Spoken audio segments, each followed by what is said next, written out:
అమరావతి. ఎన్నికల సంఘం ప్రధానాధికారి గారికి రాష్ట్ర ఎన్నికల సంఘం అమరావతి నమస్కారాలు. 30% ఈవీఎంలు పనిచేయకపోవడం, 3 గంటలు వృధా, రీపోలింగ్కు డిమాండ్. ఈవీఎంల పనితీరుపై రాష్ట్ర వ్యాప్తంగా ఓటర్లు ఆందోళన చెందుతున్నారు. తెలుగుదేశానికి వేసే ఓటు వైకాపాకి వెళ్తోందని ఫిర్యాదులు వస్తున్నాయి. ఇది చాలా దురదృష్టకర పరిణామం. పోలింగ్ ప్రారంభించి 3 గంటలు అయినా ఈవీఎంలు పనిచేయడం లేదు. అనేక ప్రాంతాల నుంచి ఈవీఎంలు పనిచేయడం లేదని ఫిర్యాదులు వస్తున్నాయి. ఎప్పటి నుంచో ఈవీఎంల వినియోగంలో అవకతవకలపై తెలుగుదేశం పార్టీ ఫిర్యాదు చేస్తోంది. ఓటింగ్ సమయం ప్రారంభించకముందే ఈవీఎంల పనితీరుపై జాగ్రత్తలు తీసుకోవాల్సిన చర్యలను ఈసీ విస్మరించింది.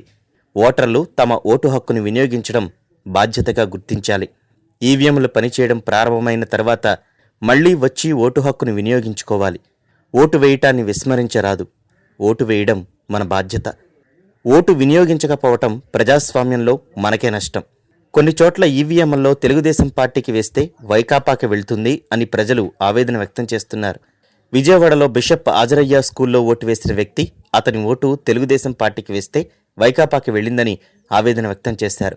శ్రీకాకుళం నుండి గుంటూరు వరకు టీడీపీ బలమైన ప్రదేశాల్లో ఈవీఎంలు పనిచేయడం లేదు. కాబట్టి వెంటనే స్పందించి చర్యలు తీసుకోవాలి. రాష్ట్ర వ్యాప్తంగా 30% ఈవీఎంలు పనిచేయడం లేదు. ఆయా ప్రాంతాల్లో వెంటనే రీపోలింగ్ నిర్వహించాలి. ఎన్నికల సంఘం దీనిపై హుటాహుటిని స్పందించి చర్యలు తీసుకోవాలి. నారా చంద్రబాబు నాయుడు, తెలుగుదేశం పార్టీ అధ్యక్షుడు. ఈ వీడియో మీకు నచ్చినట్టయితే లైక్ చేయండి, షేర్ చేయండి. మరిన్ని ఇంట్రెస్టింగ్ వీడియోస్ చూడడానికి మా ఛానల్ కు తప్పక సబ్స్క్రైబ్ అవ్వండి.